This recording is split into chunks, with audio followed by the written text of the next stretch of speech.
Sejam bem-vindos ao canal Sky. Nesse vídeo eu não trago um item nem mini, esse vídeo é para uma conversa sobre os vídeos do canal. Eu vou trazer nos vídeos sempre um item colecionável, falarei sobre ele.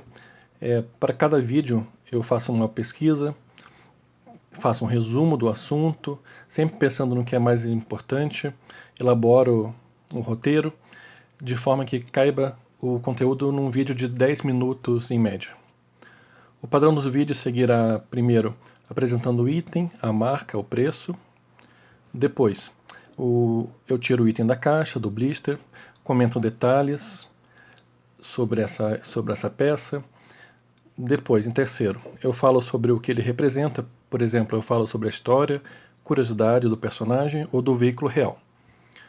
E na sequência, quarto, eu falo sobre a marca do personagem ou sobre o veículo real. E, por fim, falo da empresa que fez a miniatura. Não repetirei todo o assunto, que já foi falado em vídeos anteriores.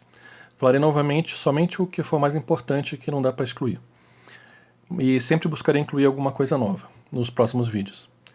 Eu espero que gostem do meu trabalho. Agora vai ficar mais fácil saber o que esperar dos vídeos, sabendo a sequência do que eu vou dizer. Bem, por último, se inscrevam no canal e lembrem, os vídeos estão liberados para likes e comentários. Escolha um e bora assistir.